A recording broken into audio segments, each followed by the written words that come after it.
you did. I know what you did. Welcome once again to the Tempest of the Tsquidnami, Chapter 4, Part 3, Festival at Fassingerd. I know what you did.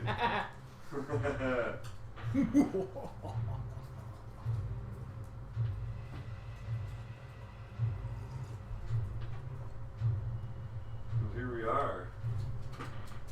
Okay, Biscuit. Come on. You can come on my lap now. Good boy.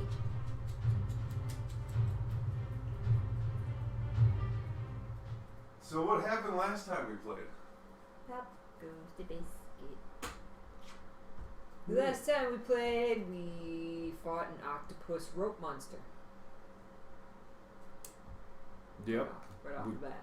Which you killed with a couple of lethal blows. Maybe not for the best. No, but nobody was really all that upset with us. Cog's got to get delivered.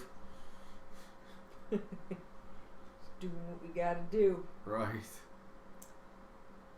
So to speak. We talked to the railway master as well as Curzon's slag. Oh wait, no, we fought that rope monster because of the beginning. I'm sorry, but we fought that rope monster at the beginning because we had just crashed into the loading docks and killed a couple workers, and this creature, this rope monster, as you call it, is like a living tree type thing that actually was used to work at the docks.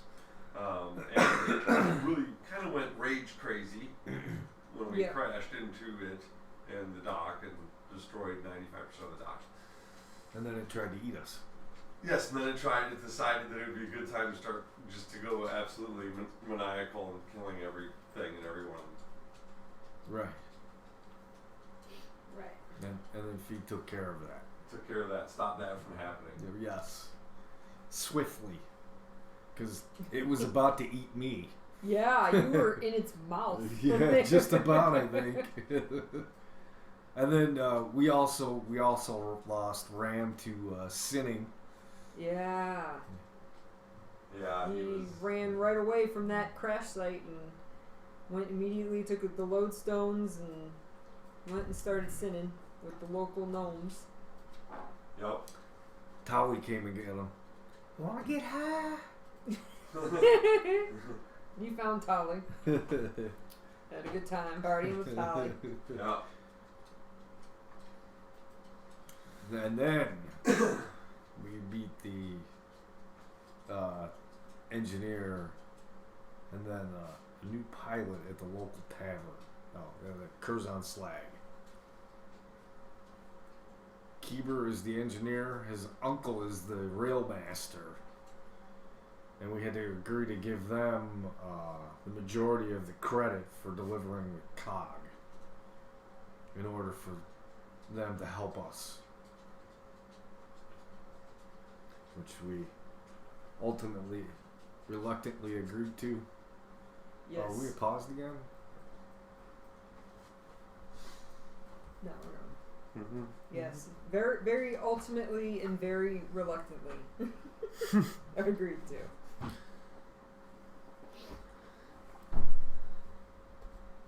Wait, what was that? You agreed to what now? To them getting the credit. Most of the credit for the cog delivery. Yes. But then afterwards, Keeber came to us and said that he and his uncle want Slag to get none of the credit. And they wanted us to make sure that he didn't get any credit. No, Keeger said that he wanted credit as the engineer. Mm-hmm. He didn't say he didn't want Curzon to get credit. It was another person getting a share of the credit.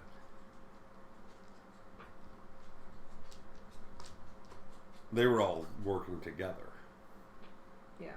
Their plan was to use that to get to Fassenberg and to, for whatever purposes they needed that prestige for. But where Curzon was infringing on like your and the other people that are piloting the Glory there, Krieger was infringing on the glory of the engineering aspect of being able to even do that. So he was stealing my thunder, my character's thunder.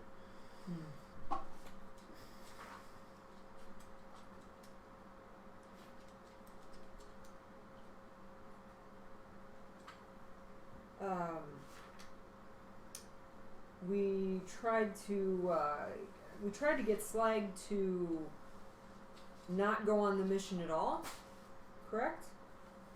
Yep. Yeah, you ended up fighting him. The whole thing was that they wanted to steal the thunder. We didn't want to. We're trying to negotiate it. They kind of held certain cards. We have money and power in the cog, and we were playing to his weaknesses, which was pride. And he's a gambler. So we knew we would be able to use his pride against him to get him to gamble this position in the negotiations. And we had all kinds of options, and you chose D. Yeah. We had A, B, and C. Games of chance, games of skill. Yeah. And you chose let's fight. Initiative. And the old war veteran schooled the young girl. Yes. So we ended up having to pay him off since we failed. But then he still went. Wait, what did we pay him off for? So, Since he won the fight, I wasn't going to get to go at all. Because we said whoever loses doesn't go at all. right, and so you had to buy passage. Right. On his excursion. Right. Your excursion, his excursion now. Correct. That's how it went down, and so a couple more lodestones light, no big deal. You know, we can just grease the wheels whenever we want. Things are no problem. And then, and then see what had happened was,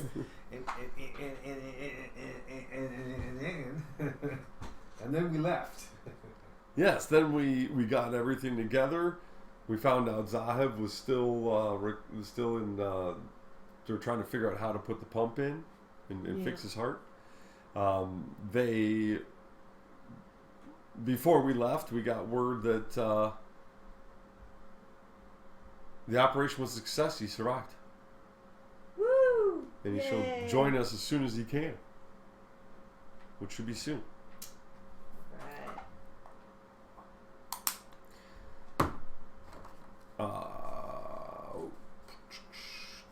Then what happened?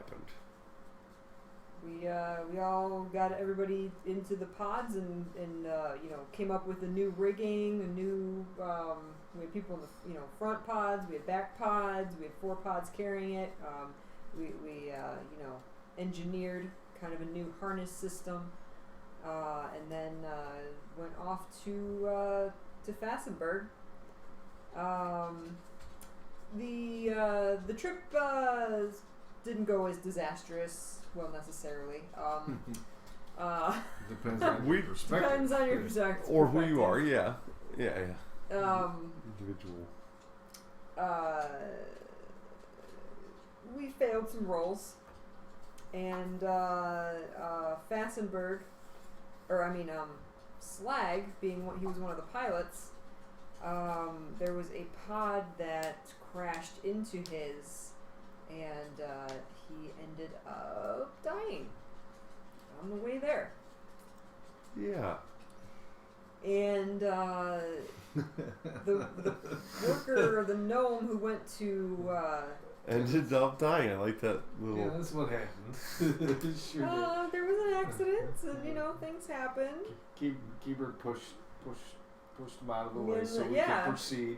Keeper took his kinda piloting position once he had stopped driving, and just kicked the body out and left him there and assumed the position, and we continued on to Fassenberg. When we actually got to Fassenberg, which is right where we left off, is just arriving in Fassenberg, and we were greeted by the city fanfare and cheering and the chanting of Slag's name. Yeah. Slag. I think they were saying Slag. Kershaw. Okay. Yeah. Or maybe Kursion Slag. That guy. Yeah. So yeah.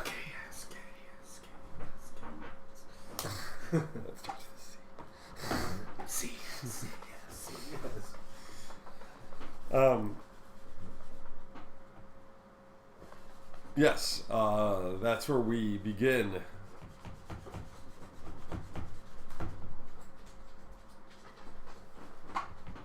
Coming into Fassenberg from the railway is quite an impressive sight. If you can imagine a very large canal, but it's not that deep because we are being suspended above. The rails come out of the cave and are suspended above the ground. On either side, it's very much like a dock or a canal, and down below there is water, but it is channeled in smaller little rivers, whereas this is much wider. There's also much dry ground there, and it's a dock area that we're coming into, a station, if you will. But the entire edges of the canal are crowded with people, and you can see these large buildings, warehouses, like on the sides, have people in the windows and on these little catwalks on the sides of them, steps and things like that. This area does not look very residential at all, but it is filled with the residents of the city. In the distance, we can see the whole of Fassenberg, which is the picture you guys see there. The city is very gnomish and quite large, it seems.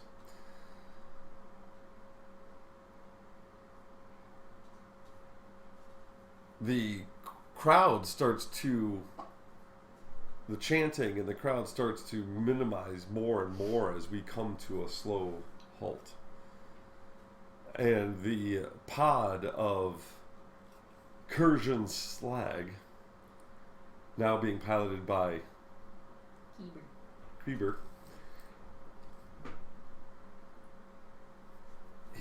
it opens and he emerges, and the crowd immediately falls like silent for a half a second, and then you hear boo. There's definitely a negative reaction when it's not Kursion Slag.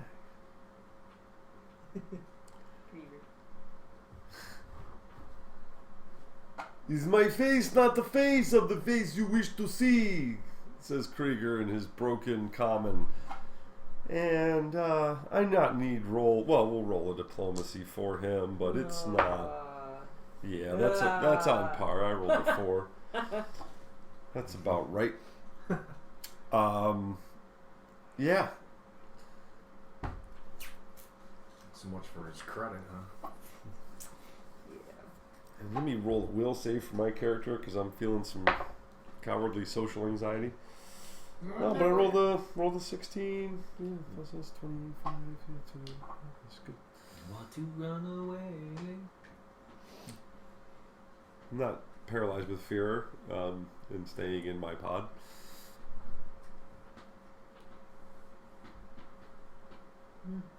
I open my door and, also come out. At least take a look at the crowds. Roll a diplomacy. Are you gonna say anything or anything? Just kind of. I'm just assessing Maybe do a Or spot. you do a spot and yeah, do a spot. Better right now. That is a 24. Yep. 24 spot. and then roll a sense motive. You can do the same. I was gonna jump out of my pod and yell, "The cog is here!" Yeah. That's good, but Nope. that's what you were gonna do, and that's what you do. Yeah, You roll nat 20. Woo! Yeah. Man, Cheap. few words, but powerful ones. Okay, He knows just what to say. the crowd, woo! Crowd goes nuts. For being here, Chips. Being here, And I've also decided that because the dice tell the story, and rolling the dice and getting a 20 is not a thing of skill. And you get experience points for it, for doing well, and that makes sense. You know, you do something well, and that teaches you a lot about doing it. But it also teaches you a lot about something is failing. So I'm also going to give you guys chips on ones. Oh, nice. Nice. some Because something good out of something bad. The things I'm best at, I failed often at. Right. Those who achieve or fail miserably dare to achieve greatly. Yeah. Well, I like the master has failed more times than the novice has tried. Yes. Yes. I love that one. Yes. Messa. I love that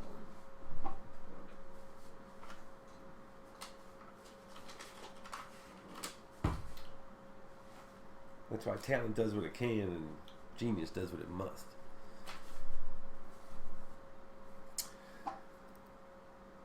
Like I'm DMing it, I don't even know how to read. So that's pretty good. Nice.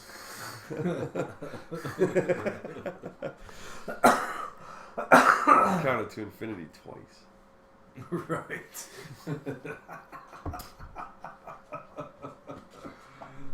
Tied my shoes with my toes. He had sex before his father.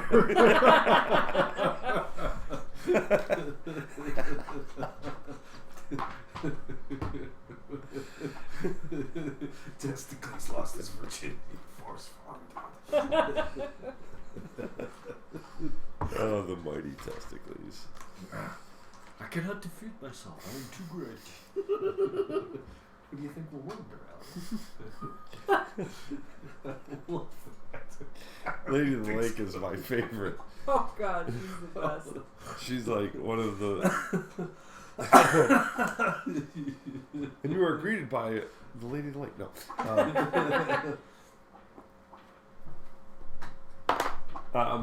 The crowd goes nuts. And I'm going to get out and wave. Just do some. 4. I'm right on par. I trip a little bit. I look nervous.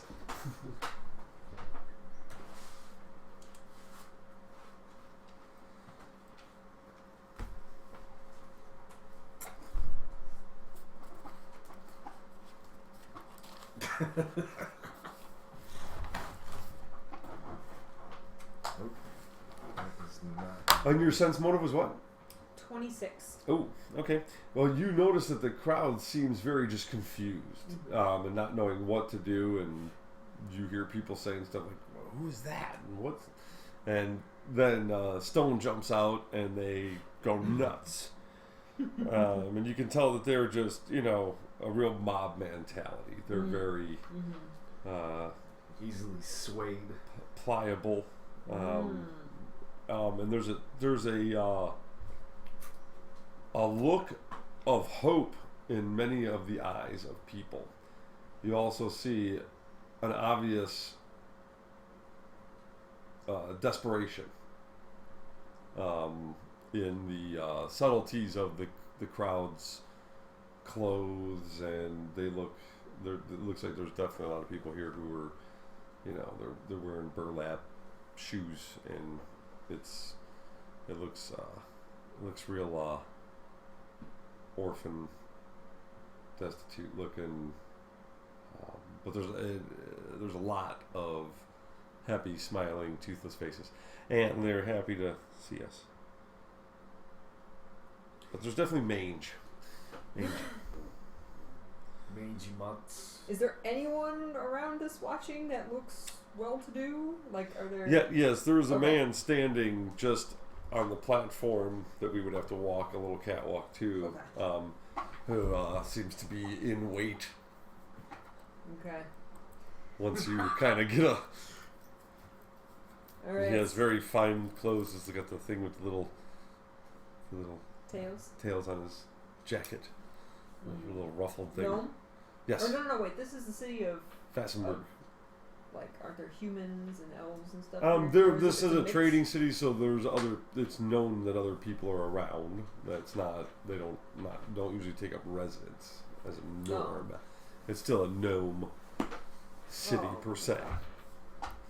I'm sure there are some. All right. Well, I'm gonna kind of ride the hype wave here and try to quell the confusion and tell the crowd that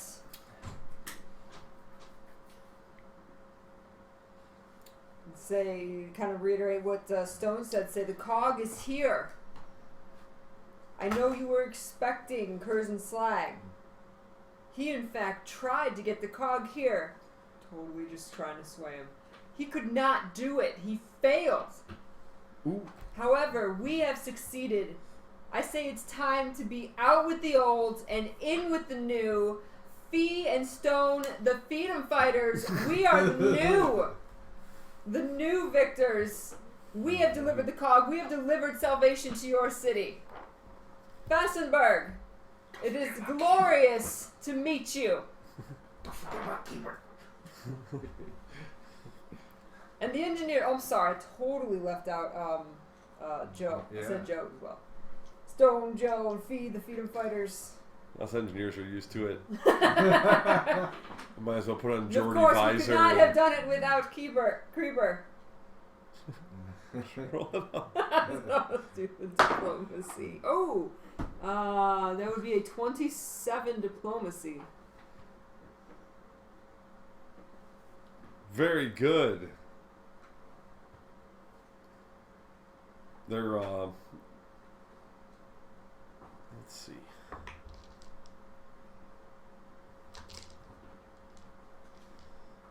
You named your name first and Krieger last. It's usually the first or the last.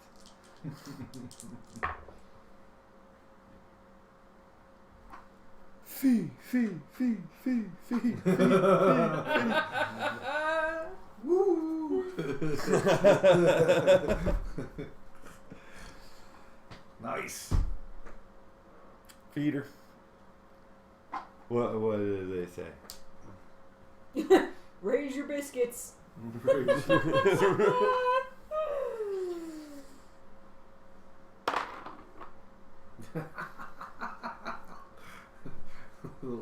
little biscuit emojis. Yeah, they're cute. Someone made an account called Real Peshibard. That's our real Prushy Bard. Oh wait, that That's is. him. Oh, I didn't know. I thought someone just made it. Yeah, he's oh, that's right. I forgot to say anything. I had no idea. Yeah, he's Yeah. Oh, yeah, you I got- got a pig smell, but Zahev is freaking out because it's not kosher.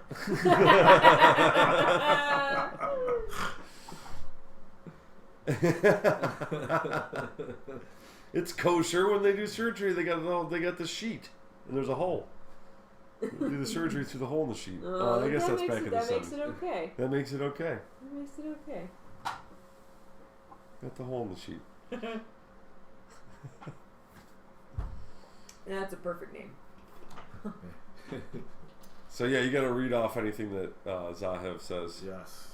I make sure I leave it pulled up now. I didn't realize he was going to be watching. That's Yeah, right. I He had did, no and he idea. told me he was gonna put it. He goes, "I'll bet." He goes, "I'm sure the name, the real Pesci Bard, isn't taken."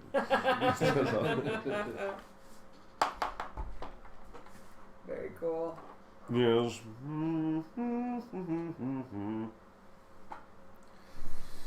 The crowd goes nuts. We wave, do our thing. And We rock.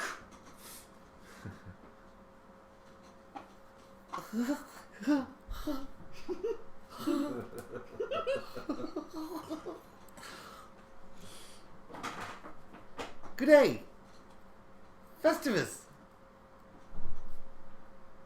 Festivus, good day. That's me. Festivus. Ha! Pleasure to meet you, good sir. Now that is a name. Festivus. Festivus Goudet.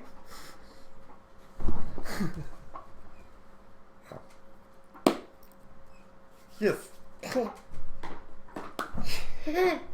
So very happy.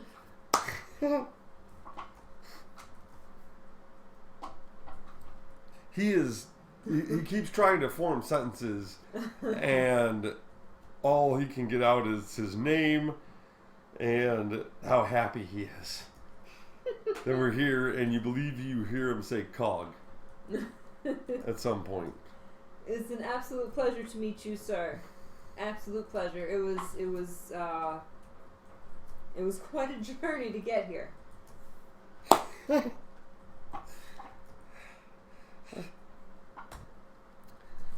Everything you need is what I can. My duty. Festival will go on. I am Festivus. I help the festival. You are the guests of honor. I just want to get one thing straight right away. Krieger. Is it Krieger or Keeber? Krieger. Krieger, our head engineer, could not have been done without him. Could not have been done. Please make sure that he gets only the very, very best, the very finest treatment while he's here. Okay. Oh, yes. Everyone will, much to do. Come. And there's like just tons of people on moving the cog. It is like, by the time you guys get through this stammering idiot's attempt to tell you what's going on, you gather that he wants you to follow him. And as you are like, okay, here's where we're going, you look back, the thing's already detached down onto this other thing. It's got wheels, they're pushing it along, and it's going down. They're just, It's going Like a bunch of little Egyptians. like, Or this is the pyramid. only thing that matters to everyone. right. We are escorted down a catwalk, up some stairs, then down some stairs, and then into a building, and then we go up some stairs through a doorway out of a building, and then down to the ground floor across the street, and up into another building, and into a very, actually, small room compared to these huge buildings we've been going through. It's like, this doesn't seem gnomish at all. The doors are big, like everything's kind of big, and you can see, and you assume that some of these buildings were made, you don't really need architecture or engineering, by larger creatures, because they have already built smaller gnome doors within the bigger doors, or they do have the availability for large supplies. Right. So it was definitely architected in a certain way that is not gnomish looking, especially compared to what you saw when you look out among the city and the mushroom-topped housing.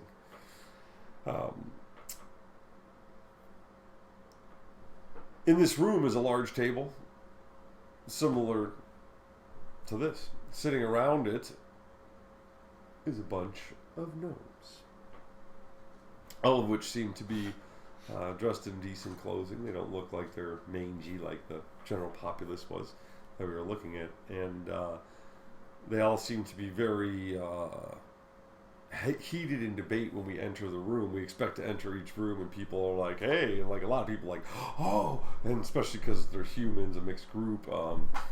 We got a lot of looks and a lot of people thanking us and throwing food at us. I guess that's a thing if they like you. Got hit with some rolls, some bread. Nice. Seems to be a thing. So, Nice. very small, often pieces. But Might catch some and eat it. Yeah. Every time you do eat some, they cheer. The people who threw it, they almost like they just got your autograph. And then when we get to this room, these gentlemen don't even really look up but a half a tick to when we enter the room. They have drawings in front of them and schematics and technical looking things with numbers, and they're all in heated debate. But the things they're saying hardly make sense. They're using terminology and things that most of our party has never heard of before.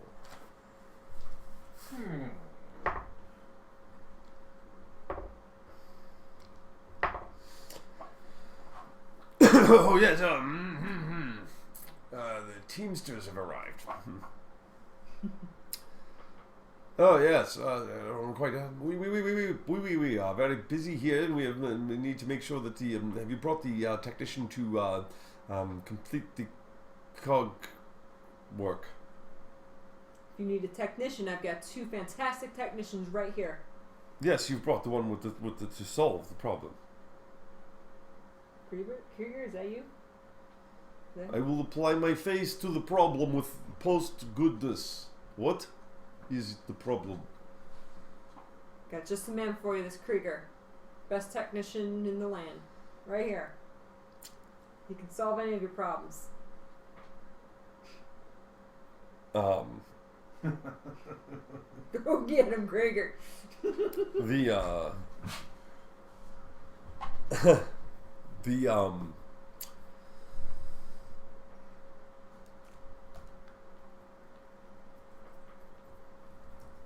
They start explaining the problem to him, and they seem to have, like, immediately you can tell they're having trouble communicating.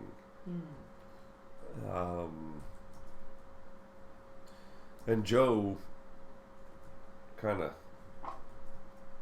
gives you a little whispers at you.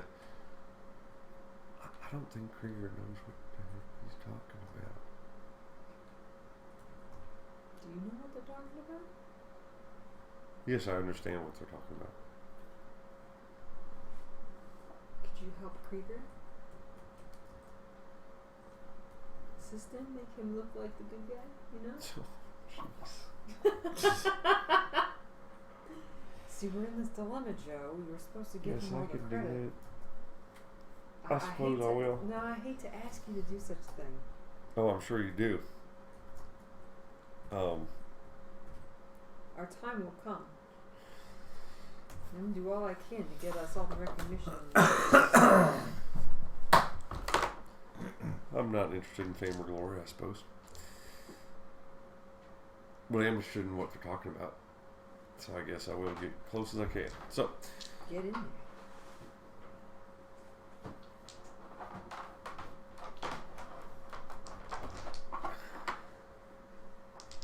I'll tell them that I'm going to translate for him, since he doesn't speak the language very well. Perfect. See, I knew you were smart.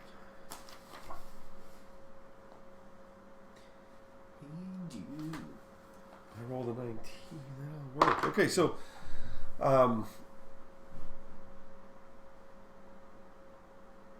we start going at the tech talk for a while, and it's fairly boring for you guys. But we are brought food. And these guys are like excited about it, like they haven't had food before, you know. They stop what they're doing, they eat, it turned, the whole mood of the room changes. And after they go through a short food coma afterwards, they get back to it. And Joe, and you guys are starting to pick up what's going on, and Joe fills in the blanks for you a bit. what we have here, the problem is that this turbine or engine that they're using to make magic is not even complete. And that's what they need. They're just using 2 of the small turbines to try to power this whole city. There's 12 of them in this machine. The problem is they need the cog to turn them in a timed manner, because some have to be positive and some have to be negative. Kind of like an AC/DC thing. Mm-hmm.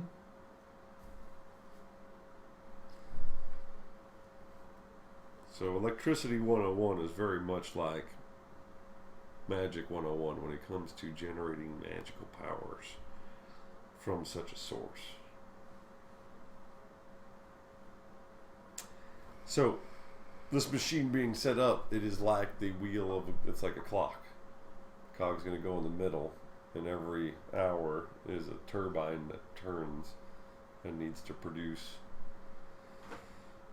the energy. Energy is produced with these particular turbines. This was made by they call it the Ballinger, the machine made by Ballinger.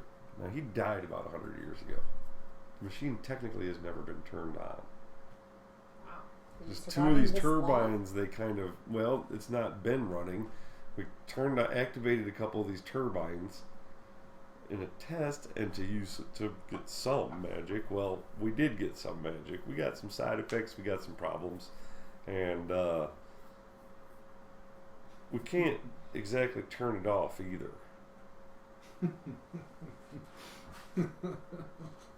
Now, because the person who designed it died over 100 years ago, we're not exactly sure. We know the gear that he ordered that gear though. That gear is exactly to his specifications. What we're not sure is exactly how it goes in there and makes them all work.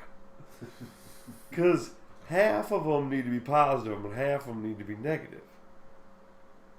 So half of them need to turn one way and half of them need to turn the other.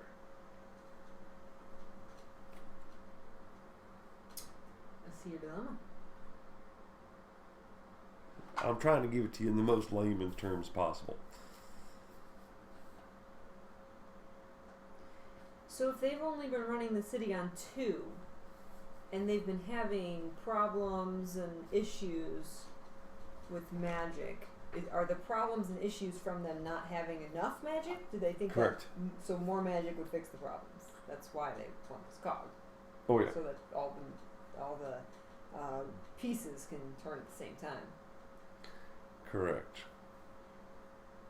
The gnomes have been slowly weaned off of the main grid of power.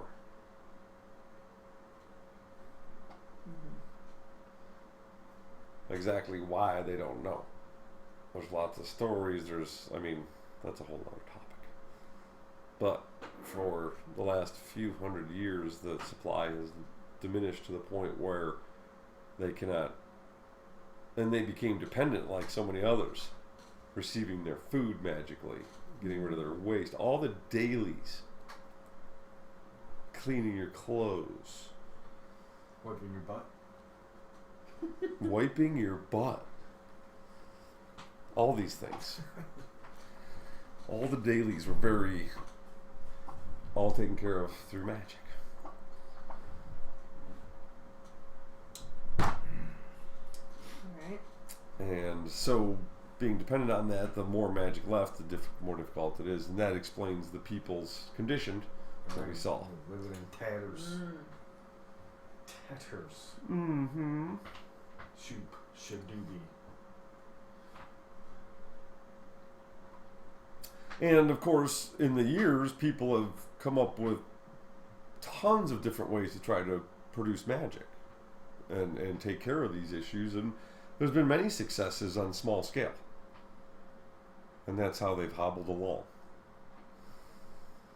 But this thing, the 2 that are producing And they're just using it for their basics, emergency services and things like that, and like, you know, the most basic of services that is citywide. And then of course the well-to-do have the most advanced small, you know, magic generation devices.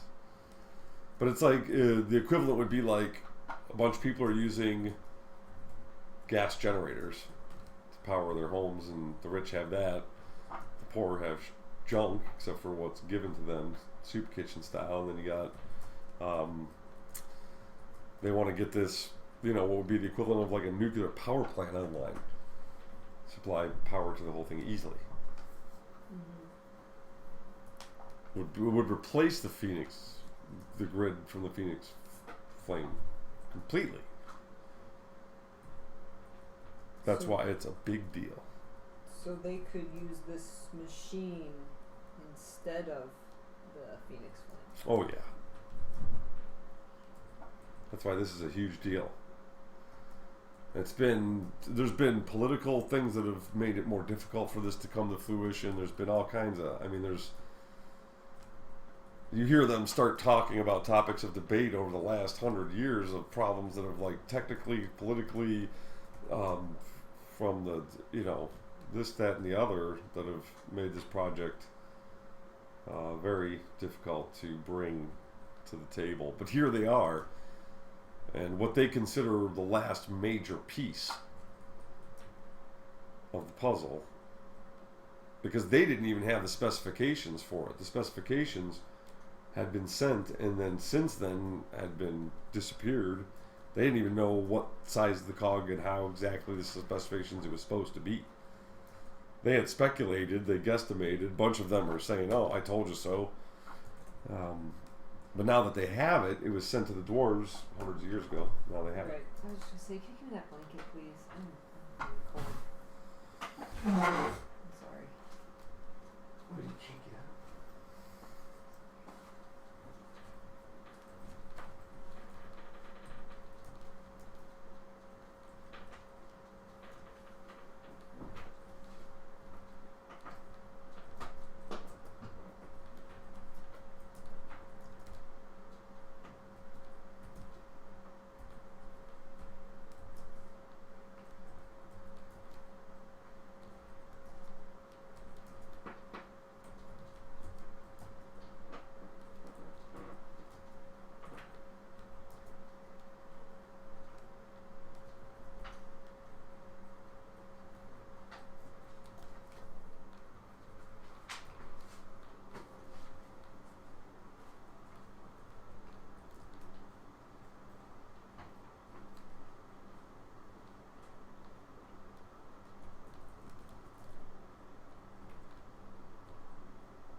So they're arguing, and now that these two are here, they're asking questions, trying to aid in ideas, and it actually just makes more arguing.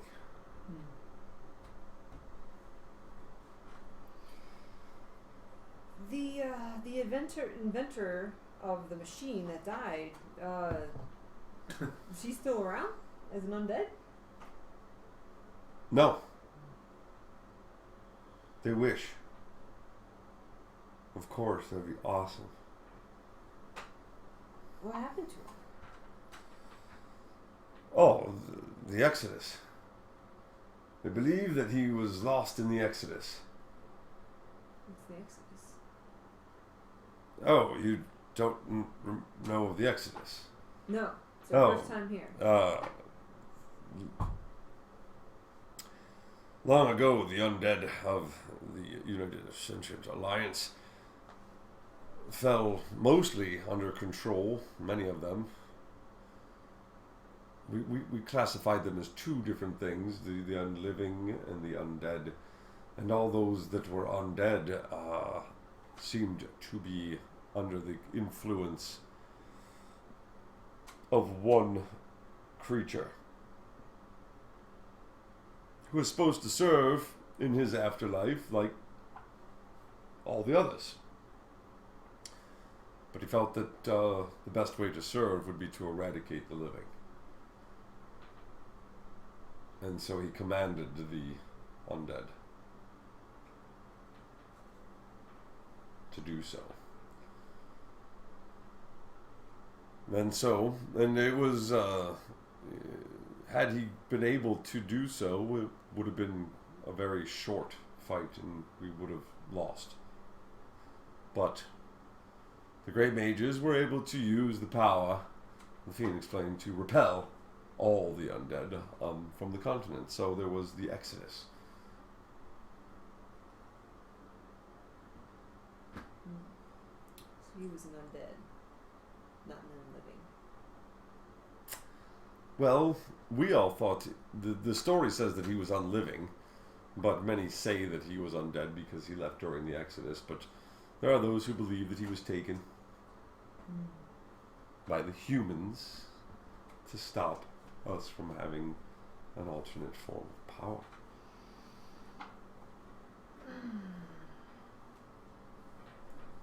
There are those that believe that this is Fucking tall people.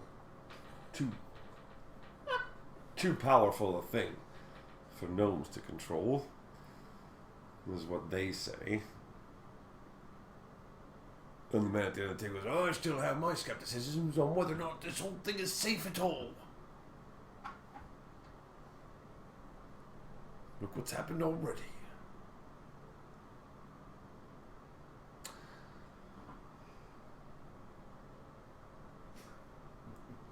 It seems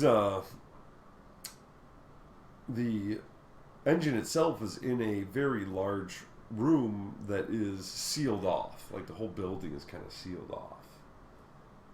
Pressure tight, airtight. Because it produces an aura or puts something in the air or something to that effect. We're not even sure exactly what. But it seems to be isolated now that they have it boxed in. That kills people. Yeah. In the room that it's in. Yeah. So in order to go in there at all, the one must wear a protective suit. They do believe that will be corrected With the cog. when it's operational. The cog working properly placed.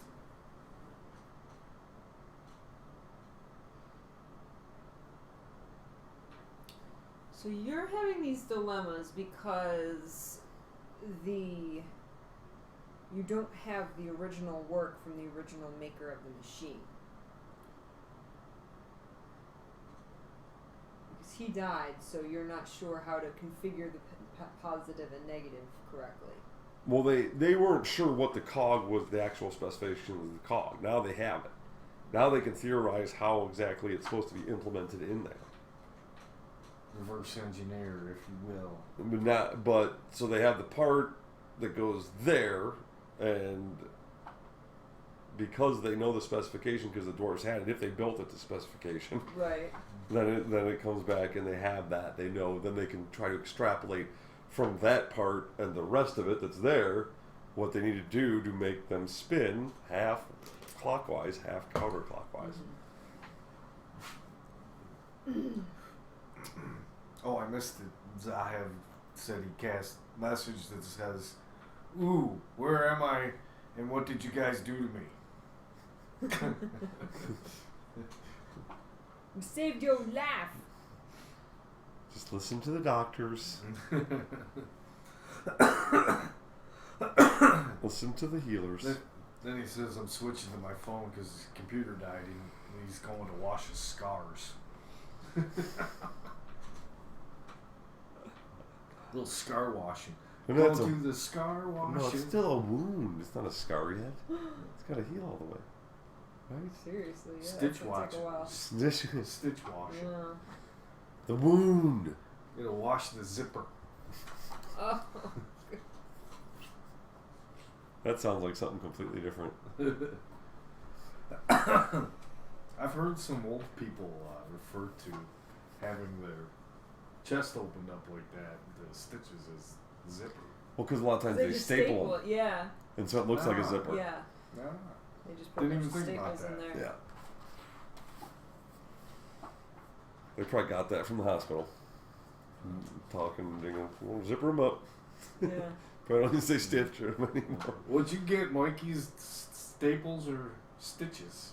Stitch Staples. witches. I say you got staples. I think any operation that big is they're gonna staple you. Yeah. Chink. But he might have the staples out now. I would say he's probably down to butterfly bandages or some shit like that. So Joe. Hey, Joe. So do you think that this problem is solvable now, especially now that they have the cog? Do you think that this is just a matter of time before you get find the solution, or do you think that there's something more that needs to be done? I believe that, from what I know, you could spend a lifetime theorizing exactly how to finish this project. I can also tell you from what they've said, they won't be waiting 2 more days to try something. So they're just going to start trying stuff. Well, I believe the situation is quite desperate. In desperate times, desperate measures. I also believe that they have many ideas that are plausible, but it's hard for us to actually finish one idea because there is too much arguing. It's like every time let's try it this way, and then before they finish talking about what that would take, what that would mean, is there interim parts? Do we need smaller gears and to go with the big gear now that we know the tooth size, yada yada. Right. There's someone saying, I think we should do it this way. Or you're looking at it backwards. The gear doesn't even go that way. You gotta flip it around first. Right. Nice. So I got staples in the sternum, and then the rest is stitches. So both. And he wants to do a zipper tattoo. Wait, the other parts. Oh yeah, the penis enlargement at the same time. They don't usually do that. I guess. They usually don't do that. Right. Not at the same time. Not at the same time. Not usually. Yeah, because then you got the heart's got. There's more blood. Yeah, right. Maybe he's not allowed to get a hard on for a couple more weeks. Sex could kill you. Literally.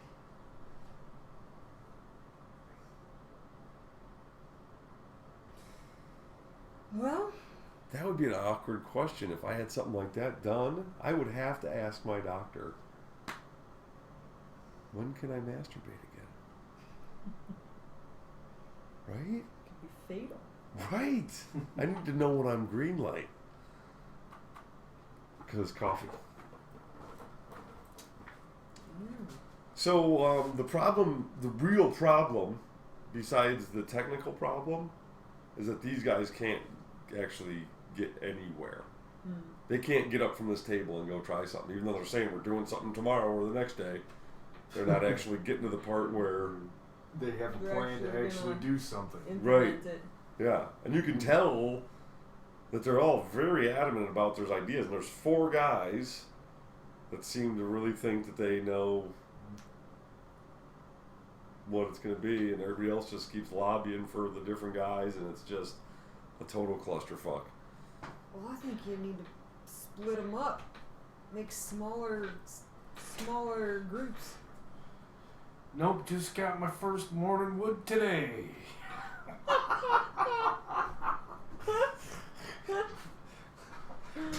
That's the Zahev I know. There's Zahev.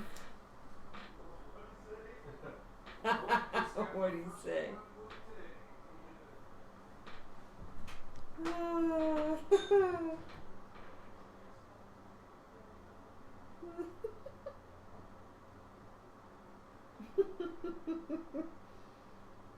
Peachy Pup Burrito.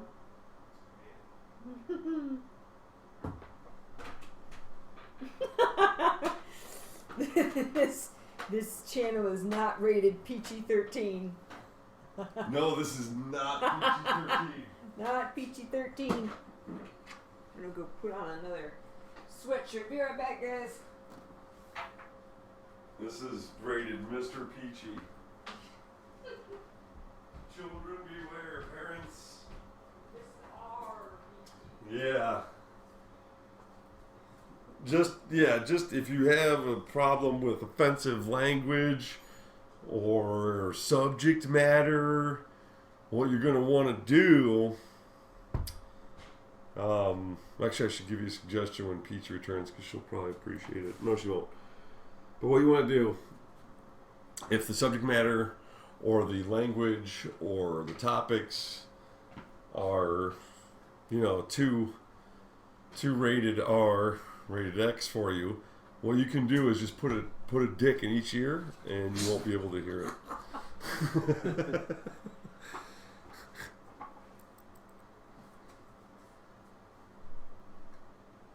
Oh my. Yeah, This is bad. biscuit stream now.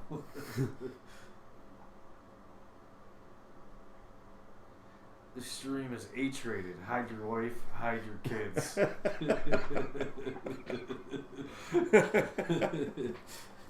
Hide your gnome. Hide your halfling. Hide your elf, hide your sister. Hide your drow. Hide your hydra. Tall people need to be cut off at the knees.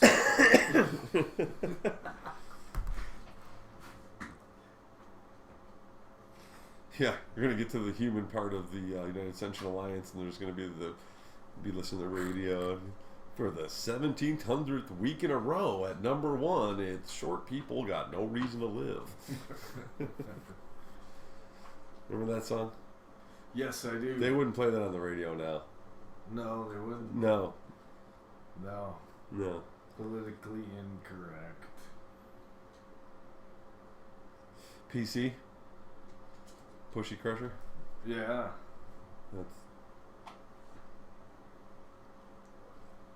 Chase. Hope she's getting a green sweatshirt. There's got to be a morning after. Well, I think it's time to put up the picture of the machine.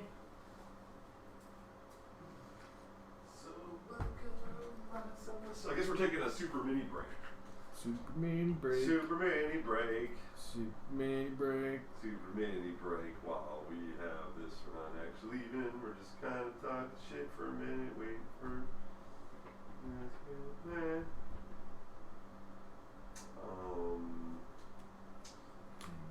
Yeah, there it is.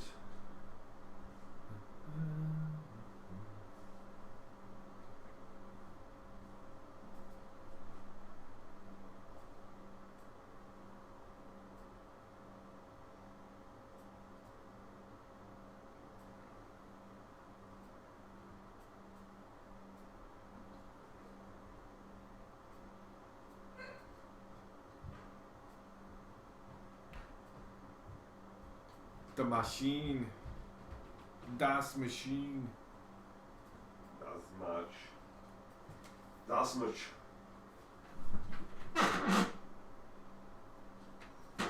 Magic works.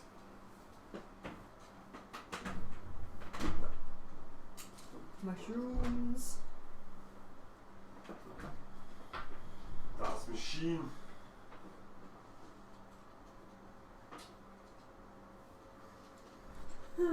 Yeah, that's what the machine looks like there.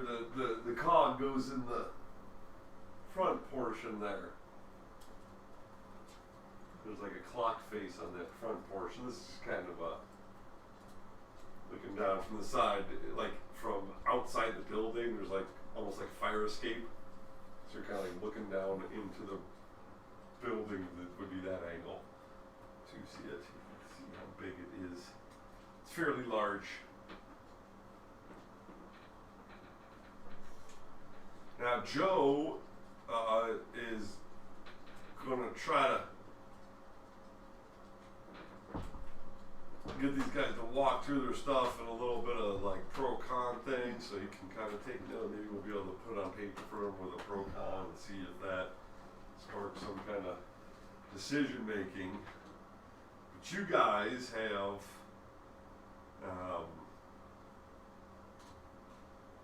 the distinct honor of getting incredibly annoyed by all this, standing in this room, not really being able to speak the same language, but a lot of it's plain talk at this point. You're not, so it's not like you feel stupid because they're not talking about the actual technician numbers anymore. You understand the cog is this, and they're talking some of the basics that Joe gave you. But you're not sure how to take, what to do with that information, but they continue to argue and will not. And you can tell that there are personality conflicts that are not being resolved. They're not even, it's, no matter how the talk goes, it just keeps going around in a circle. And we're going to have to... I think split them up. Groups of 2 or 3. We're going to have to assert our will and pick a way. And go with it. See, let's make it a contest. Let's split them up, however many there are, split them up into groups of 3. Put them in separate rooms, and say you each have, like, 3 hours to come up with a solution. You're going to present your solutions, and we'll pick the best one. Well, they already have got their solutions or presenting. It's just that they won't pick one so that we can, it's like, what's the best way to explain this?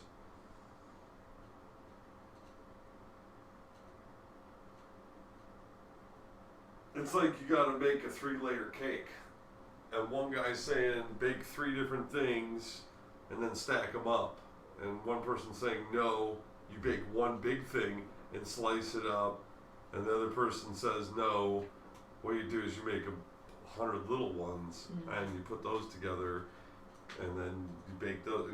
And everybody's got all these ideas. They all seem to sound like they're going to work, but we have to get to the part where we talk about, okay, we're going with the one big cake that we're going to slice up, so we now need the big cake pan. We need an oven that'll hold the cake. That's what we need to get to. We can't even get to the part where we practically apply the idea to say that is the best one or not. Which one does Joe think is the best? Yeah. And then let's assert our will and go Well, with that plan. So what I'm trying to say is that we can't get far enough into the conversation for Joe to think anyone's the best, because he understands the basics, and even you guys can understand the basics of what they're saying. I gotcha.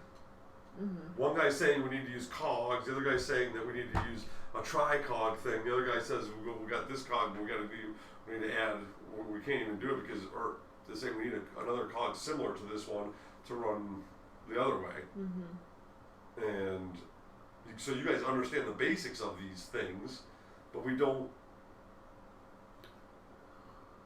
we're not getting to the point of conversation where we talk about, okay, well, if we're going to do this thing, then we gotta. Alright, well, Joe, how about we go and actually you go and, maybe even you and Krieger go and take a look at the machine physically yourselves, because you guys have never, or can we see it from here? Because you showed us it. Can we actually see it from... not from this particular room, but we can go.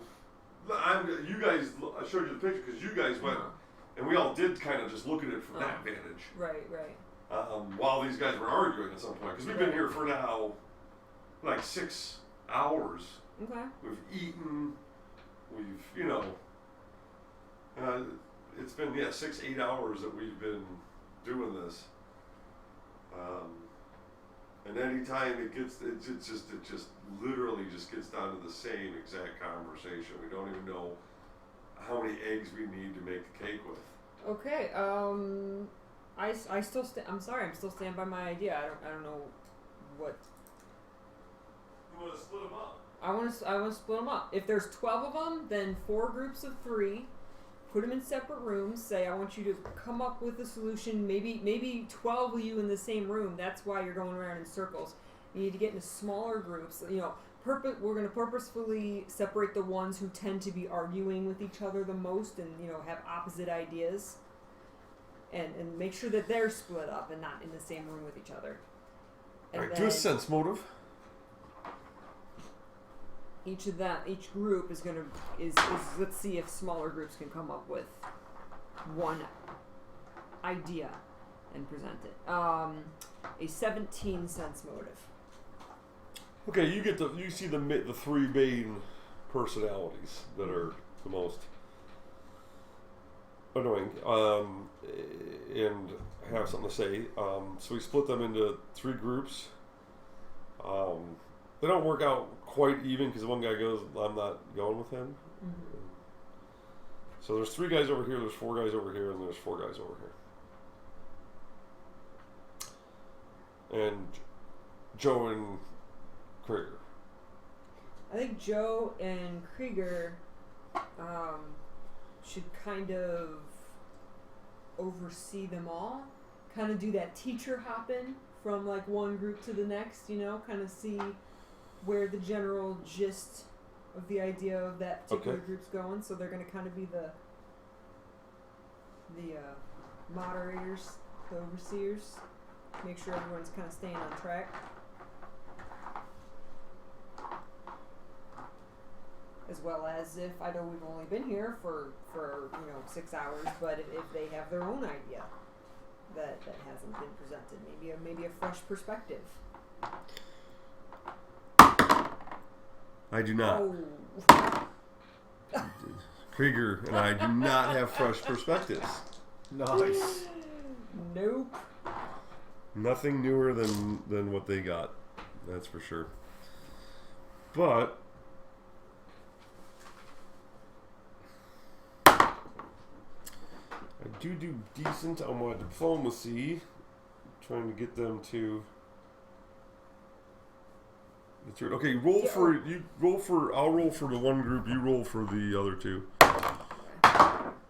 3. Nat 20. Woo! Woo! See, I think this guy's got a good idea. Now this guy. This fella. These guys. Yeah, my sense motive. Yeah, my engineering on assessments. Yeah, I'd say. This guy's over here. Where'd my other chip go? Oh, it's right here. This guy. These guys. They just needed to be clear of the chitter chatter. Here's the problem. That guy is basically saying, and Joe will attest that he believes that gentleman is the smartest of them as far as an engineer goes, from what I can tell. He's saying that Balins didn't get it right, and that this cog and its specifications aren't necessarily what it needs, and he believes that he thinks that they should scrap the whole idea of using the cog in the way that it was designed to be used, and the whole thing should be driven by belts, so that they just need to retrofit this cog to take a belt drive to the other things. They want to use a pliable belt, like, instead of straight gears.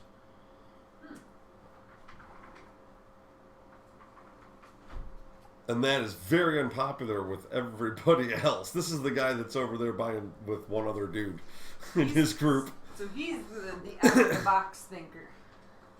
Yes. What'd you get? 3. Yeah, this guy, this thing, yeah. He built it right. You just put it up there and we just push the engines closer to it till they can touch the gears. Done. Believes 100% this thing's ready to go. Just slap it in there. It's going to work.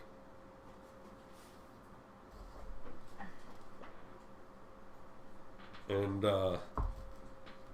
this guy, this group is thinking we just need to make a few more cogs to connect it.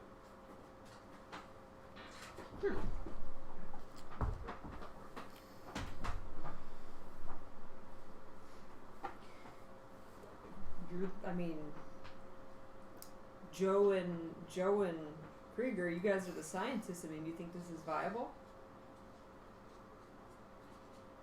Oh yes, as I stated. Wait, which what? The gears and belts and. Which idea? There's 3 different ideas being presented, and the guy. As I stated, I believe that it would be very good.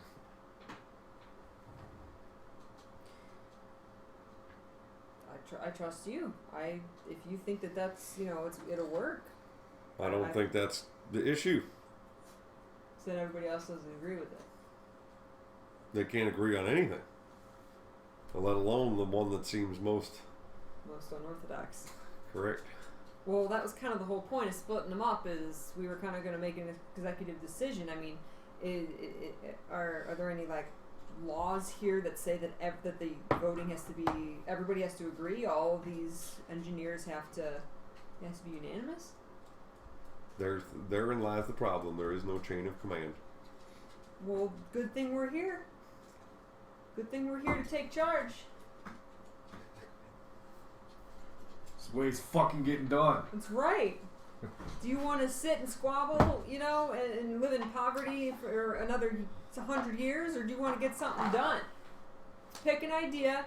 I'm picking this one. If no one's going to stop us, then this is what we're going to do. So let's start working out how I'll stop you because that's the dumbest idea there is. We're doing my idea because it's the best one. Darn it, I'm sick of arguing too, and she's right. We need to take charge and get this done. Only this is the idea we should use. And Stone will step in and say, "No, we're doing what Fee says," and use my intimidate. Net 20! Oh, man! This dude is on fire tonight when he speaks. When Stone speaks, mountains tremble. Mountains tremble. Yeah. They tremble. The mountains, they tremble. Oh, the trembling mountains.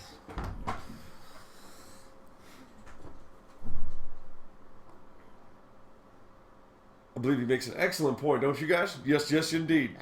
Yes, indeed. I believe that. We're gonna do that thing then, I guess. It doesn't matter because after it fails, we'll just do it my way anyway. There you go.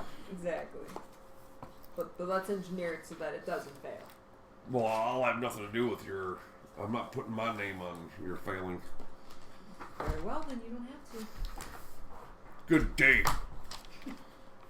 About half of them leave. Good. Some of them, like him, he looks pissed. The other 3 are just plain scared.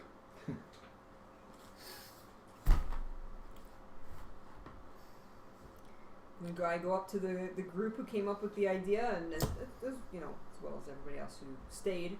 So you guys got some brilliant ideas. It's great. So let's start engineering the details of how this is going to work. What specific components do we need? Do we need anything constructed? We need to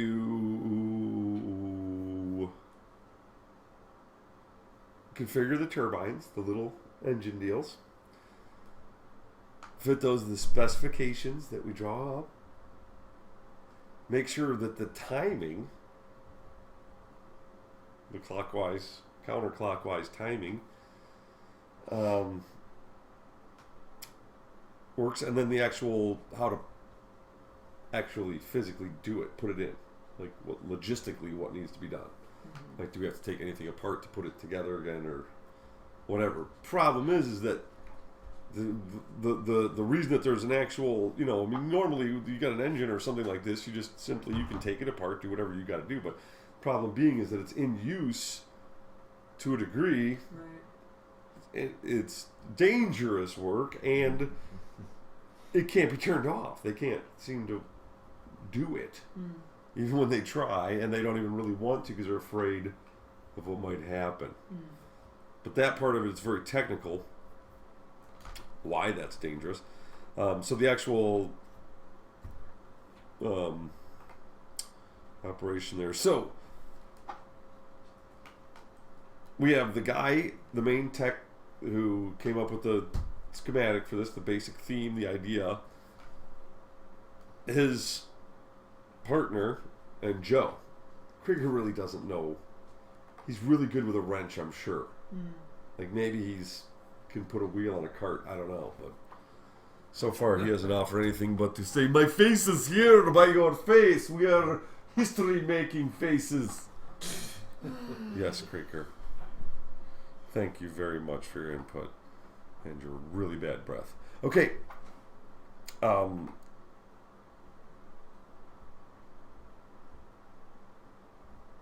So we're going to roll some rolls here. Oh boy. So grab your 20-sided die because you guys are going to roll for the other engineers. So we're going to roll for the first one. And this is kind of important one here. This is basically for the three of us to understand those turbines and how they're actually going to do what they do, because they are the core of it, and the fact that 12 of them are going to be used together is what's going to produce the massive exponential power. So let's roll for that, the turbine roll. The engineering. 18. Oh, excellent. I rolled a 9. Good. Enough. And I rolled 11, so I got a 20. So he's over 30. So, okay. Very good. It seems that we have a good understanding of that. We feel very confident about hooking that up with the little belt drive. It's actually going to be like a chain drive. We're kind of makes more sense now that we've made those good rolls on that. So we're going to use chain, like a bicycle chain almost. Specifications of that chain. Let's get those set. 8.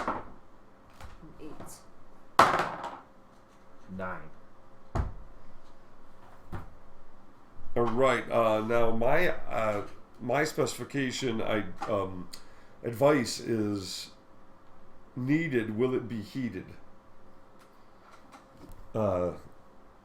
We're going to see the force of personality, so we're going to all roll a diplomacy check as we debate. Damn it. Oh, 4. 4. 8. Oh, good. My diplomacy's higher than these guys. So, well, I thought we were screwed there. No, it actually worked out. Okay, so good. Because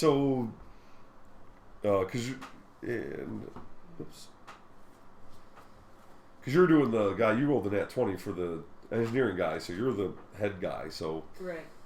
His assistant and I are button heads, but he's like, no, that chain should have teeth that long. That's good. So we get that the runner runs with that and is getting that finished on the fabrication, which shouldn't be a problem because this town, as far as fabrication and the fact that not much has been used in the last 6 decades, we go find the proper chain, and so now we're down to the timing. Much like a car's pistons have to be in proper timing in order for things to run smoothly. It's very important. Very important. This is more positive, negative energy. Nat 20! Yeah, 20! Holy crap! Yeah! Defeat them fighters today! Even though I know that was the engineers, but still. This is huge. Yeah! The timing is perfect! This thing isn't supposed to work that well. You guys are resurrecting a bad idea and making it work. The Titanic made it on its first charge. Yeah, go faster. It went right through that iceberg. Iceberg. Schmeisberg. We put spikes on the front. We put flamethrowers on the front. We just held an oar out and pushed it away. Oh, yeah. All right, the final roll for our procedure and the operation of it. 4. 11. Oof. We cannot come up with a good procedure at all. I rolled a 3. So that means we're going to have to do it ourselves. We can't just write something down and have some text go in. Right. It's going to be a hands-on thing. Nice. We are pretty hands-on. Yeah. Stone will just yell at it and it'll start working. We will need someone your height with your strength and courage. These chains ain't easy to handle. Yeah, does anybody have a strength as bad as mine? Oh, I got an 18. I'm 18 too. Yeah. I will be given a bull strength potion, and we'll be buffed up a little bit for this to help protect us against the environment. We'll be given suits.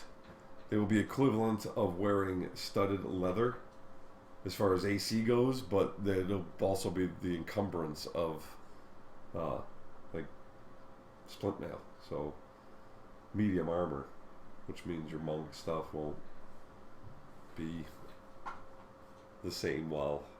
Well, I can't. I'm trying to think of what you lose. Your speed, your...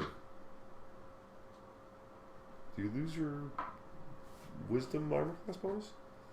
I think I do, yeah. And your monk attack, flurry of blows, all that shit, I think. Yeah. I'm not sure.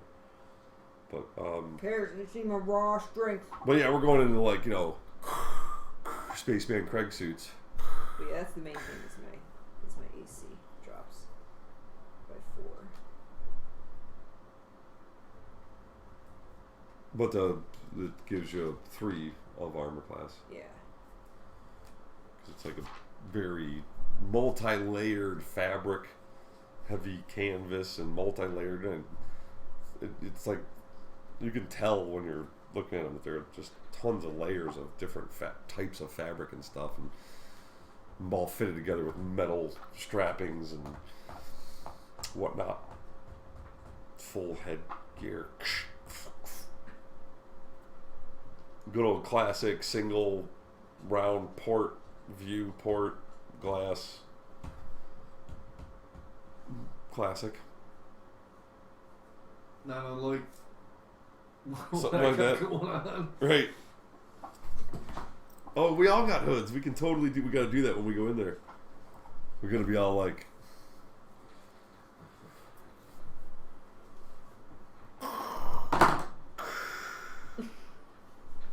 Nose. I can see. We're gonna talk like that.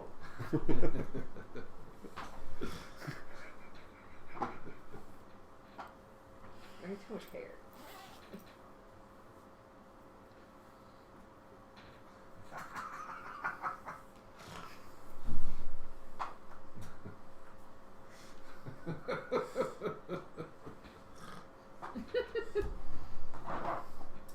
I'm ready.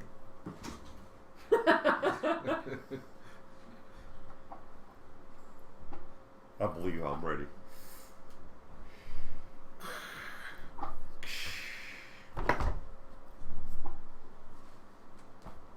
I will be taking spell list B.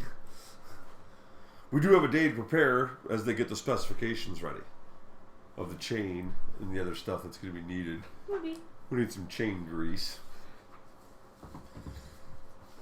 We need certain tools and whatnot. So all that will be appropriated. So we do have an evening to rest. If we need to prepare spells, request any spells be cast on us, anything like that. Potions, you name it. I'll ask Joe, you know, what am I going to need in there? Am I going to have to, you know, is it raw strength, or do you need someone to be very dexterous? Or... Yes. Alright. Here in D&D, we are represented by mature adults. Who would do that? That's ludicrous. No.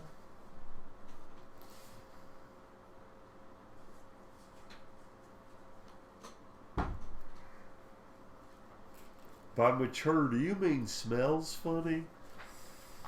What Hurt. was that? Poo. Poo. Okay. Alright. I'll go buy a potion of bull strength and cat's grace. Well, you don't want to necessarily mix those. No. I don't. But no, we don't have to buy anything. You get spells cast on us, whatever we want. Boom. Okay. If you prefer potion form over spell casting, you may have it that way. Spell casting's fine. But we'll get buffed up on whatever you want. That's what I'm saying. We have time, so take a minute and then just write down what your new stats are based on the spells you're going to have cast on you. Okay. I know nothing of spells. Well, Bull Strength and all those, you can have any ability score boosted by 4, which gives you a +2. Right. You know what I mean? So you can have a +2 bonus added to the rolls of any ability score. Maybe I should add little dexterity. Is there something dexterity based? Yep. There's one for all of them. Yeah, any ability score. Okay, sir. Any one. All right. I will shut up now. You get one? No. Any ability score you can do. No, you can do them all if you want. Okay, that's whatever. That's what I figured. Then there's like if you want protection from. Well, poor Stone. He doesn't understand the world of magic and what's afforded to him. Poor simple creature. Can I smash it with my axe? Can I slice it with my sword? That is all I need to know. For precautionary measures, I will have a bunch of spells cast on us. Sweet. Lesser Globe of Invulnerability, Protection from Energy, all of them. You're good.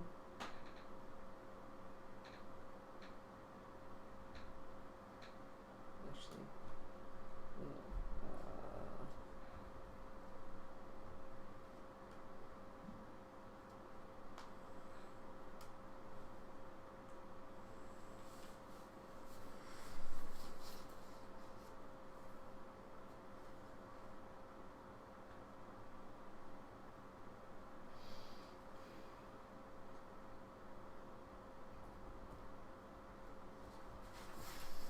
Okay.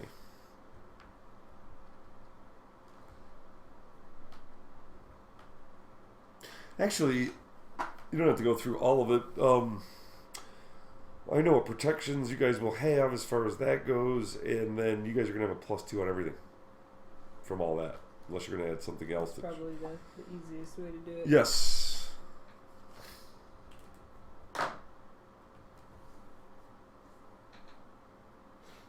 All right, here we go.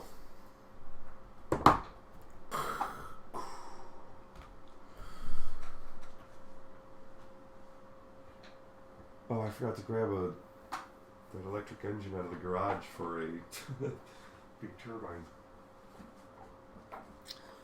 But it's an old one, so we'll use this. Yeah. We don't have the battle camera, but that's okay.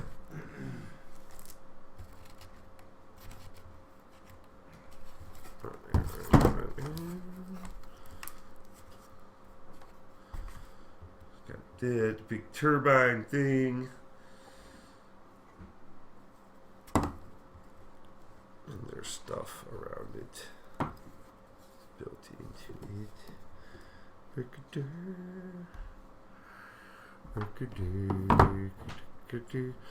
Now this thing's been around for a long time, as you know.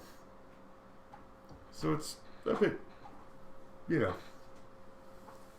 A little warm. It's been there. It's been a sitting. Alright, so next we put on our things. Do you guys want to do anything else before we don our things and run them there? Where's our people? I put them somewhere. Oh, up on that. There. I think they should be up there. Yeah, that's me.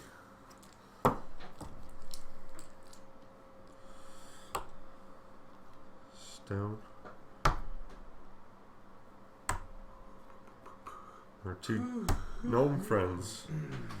The head tech and Krieger.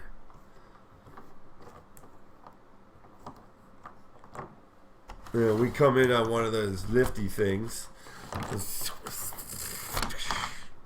Off the side. Once we go through a little chamber that they close, you know. And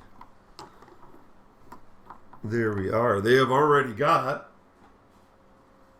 the cog.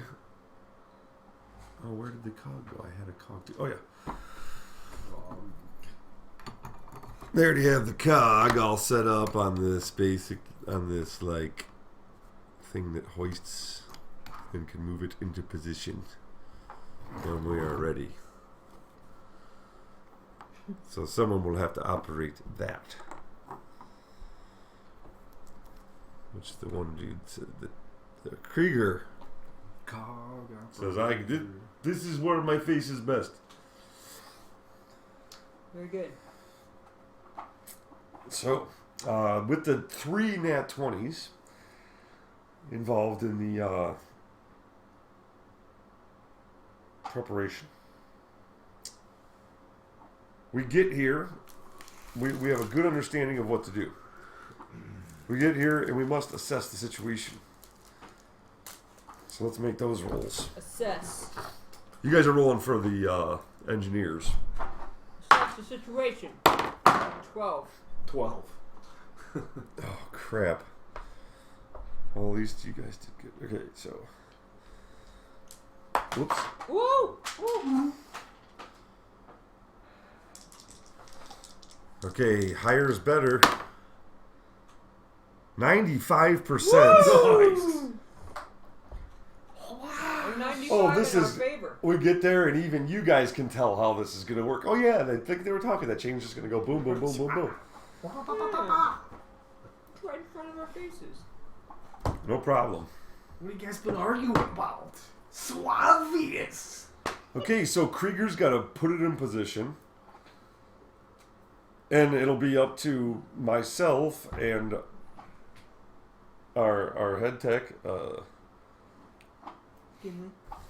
What's that? Gimli. Gimli? That sounds fine. I don't need to look for his name. We'll just write a new one right here. Gimli. Gimli. Gimli.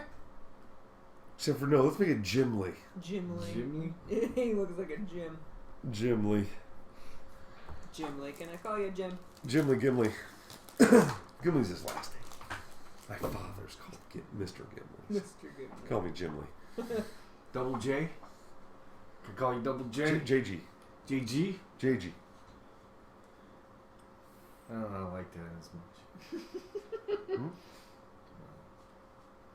Double J. I like Double J. His middle name begins with an A, so like all the stuff he makes is like Jag. It's gonna be a Jag engine. You're Double J. Okay. Okay,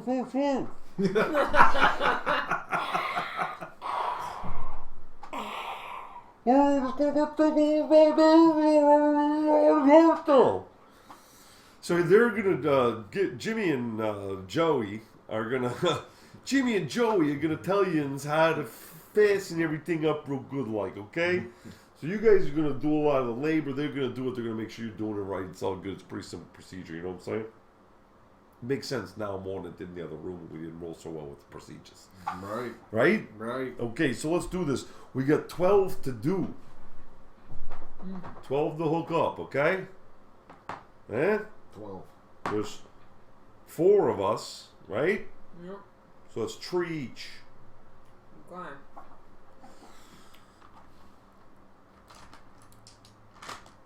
Except for there's really only 3 of us, so there's 4 rolls each. Technically. But we need to make sure we do them, because we gotta know which one's which. Okay. So, you're doing, we'll just say you're doing 1, 2, 3, 4, 5, 6, 7, 8, Okay. 9, 10, 11, 12. 10. 6. Wait, you gotta Oh, and know. all. Well, no, you gotta know what you rolled on them. You won't remember while you're writing it. You know what I'm saying? Yes, sir.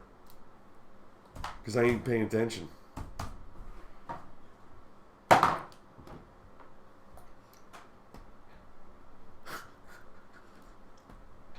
One more? Oh, almost a nat 20. I rolled 15 3 times in a row. Wow. Oof. Bookend sixes. 6, 13, 10, 6.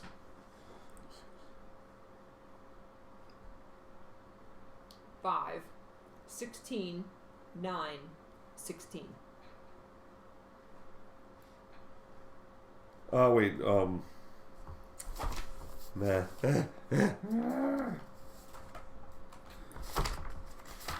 Draw it on here. I didn't. Here, oh wait. There it is. I knew it was somewhere on here. Okay, so you had the 1, 2, 3, 4. I'm sorry, give it to me again. 6, 13, 10, 6. Oh wait, no, then I was next, right? Yeah. Yeah. Okay. 5, 16, 9, 16. Those are unmodified rolls as well. Correct. Okay. Right. Just want to make sure I shouldn't be adding some. No, I know the bonus they get. So, and then you guys lowered the DC. We should have 20s.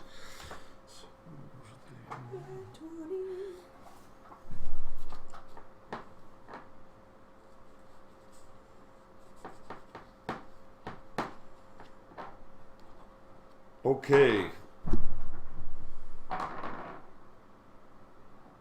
We get the work done in a pretty timely fashion, which is good because we really shouldn't stay here much too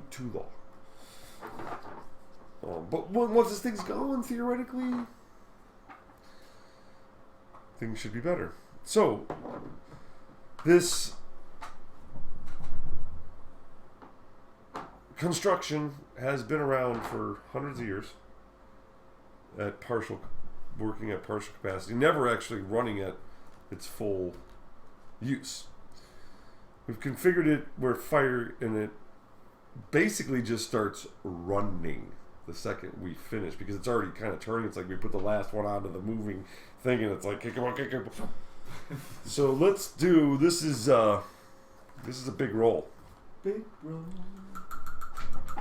Uh-oh. Need the Garbage can roll.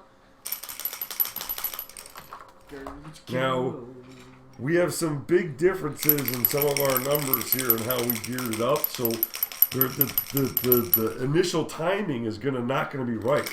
But we rolled a nat 20 on our timing. The timing part of it. So we get this roll and everything. It's not just going to blow up.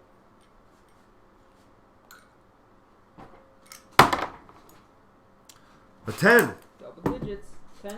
It is shuddering, and you can see the back end of the machine is shuddering, and stuff starting to fall off the sides, and there's a blowback as these turbines start to fire up one at a time, not in perfect succession. And so there's like this lurching, and there's like the chain is banging a bit. Debris flies out of the dusty areas and cobwebs of the machine, and small parts of sediment come flucking off, flying, and if we weren't wearing full suits, we'd be making saving throws to be, temporarily blinded by dust and whatnot. Everybody naturally puts up their hands to block the debris as it comes, and 100 years of crap Yeah. collected on there. and the machine fires up.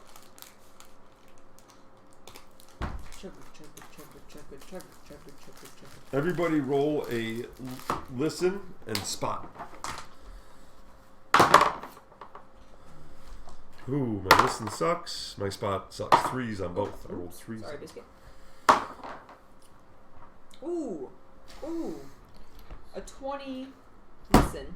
A nat 1 spot. Okay. A 27 listen. And a 24 spot. Nice.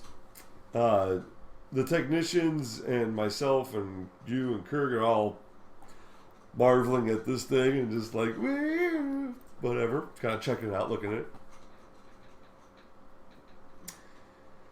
You hear something, and you kind of glance up, don't see anything. You hear like this, noise, and you look up, and you see coming through the door that's not even supposed to ever open, like it's just supposed to be boarded shut. It's not, because it doesn't have the interim, what do you call it, chamber. So it just goes straight to outside. So it's letting out the bat. It comes bursting open, and you see with your spot, there's a humanoid, medium-sized, not small, like his figure at the top of the thing, and you also see some of the windows. Glass just comes through them, and man-sized creatures, humanoids also. They're very dark-looking. And it's initiative. And we'll take a short break and come back for initiative. Do. Somebody's not happy, we turn this on. You try to make free power for the world, and this is how you get terrorists. It's kind of like how you get ants, but it's like... This is how you get ants. Surprised they didn't attract the Ewoks with this thing sitting around for so long.